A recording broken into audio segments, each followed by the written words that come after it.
they're not necessarily the Chiefs giving you a bunch of crazy looks with their blitz. They rush with 5. They'll all bring their best move. We got to handle our one-on-one matchups here in Kansas City today. Right now, for more on the Chiefs, James Palmer. Well, thanks, Stacey. I spent some time with backup quarterback Chad Henne, who probably spends more time with Patrick Mahomes around the facility than anyone. And 2 things have stood out to him in the growth of Mahomes. One, he told me when we're watching film, what he's studying and seeing, he's now implementing that into plays and concepts he wants to do against defenses that he's now recognizing. The other aspect of it is, he told me, what he's seeing pre-snap. And not just what he's seeing, but how fast he's dissecting defenses pre-snap. And guys, that's really important because we know the Colts disguise what they do maybe better than anybody else. They're in man or they're in zone. And you have to remember, Patrick Mahomes has thrown 7 of his 10 interceptions against zone. The Colts have spent over 82% of the time in zone this season.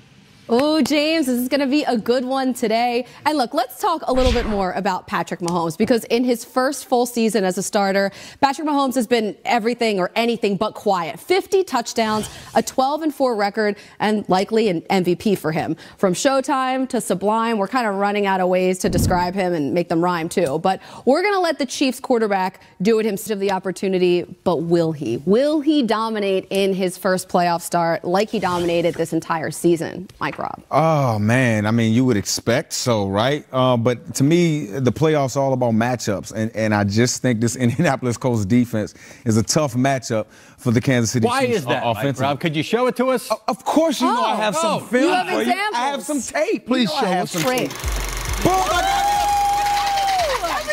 I love it. Look at the tape. First of all, 2 safeties high. They play this defense more than anybody else in the National Football League. Now, they go to a cover 2 in the red zone, forcing Deshaun Watson to have to hold the football into a Kathy.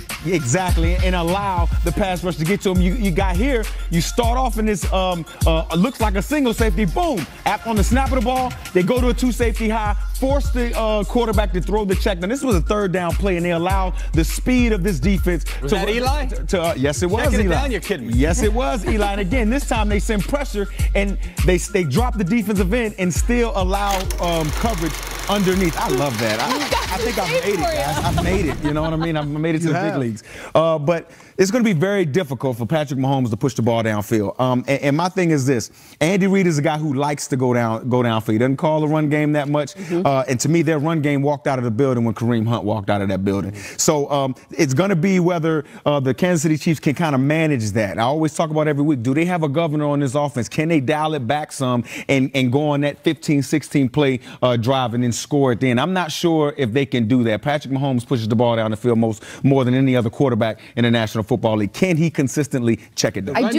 Sorry, go ahead. No, I do wonder about the Colts defense having not faced a top 10 offense this year. Like, if you go back to week 7 when they started this whole streak, the best offense they've seen is the Giants. And you mentioned Eli checking it down. So this is a much different animal, the Kansas City Chiefs offense. And they've had an extra week to prepare. They did practice during their bye week. Andy Reid in the past had given them some time off, and then they came back and they weren't as in rhythm. And with Patrick Mahomes and Tyreek Hill. I mean, Tyreek Hill, that's the thing for me. Because you could be back there in that 2 safety look, and he can still beat it. He can start on one side of the field, and he can wind up beating that safety on the other side of the field. So you could be in that defense, but you really got to defend it. But it's really, there it is. That's the play I'm talking about. Yeah, and that's the one going across the safety and things like that. But it's all about not allowing him to get behind you. Just stay deeper than the deepest. Just do not allow the explosive play. Keep everything in front of you and then make the tackle. You can't let this kid get loose like this. If he gets loose like this, you'll lose the game. That's what we talk about, keeping your eyes on your luggage, understanding that. But also, too,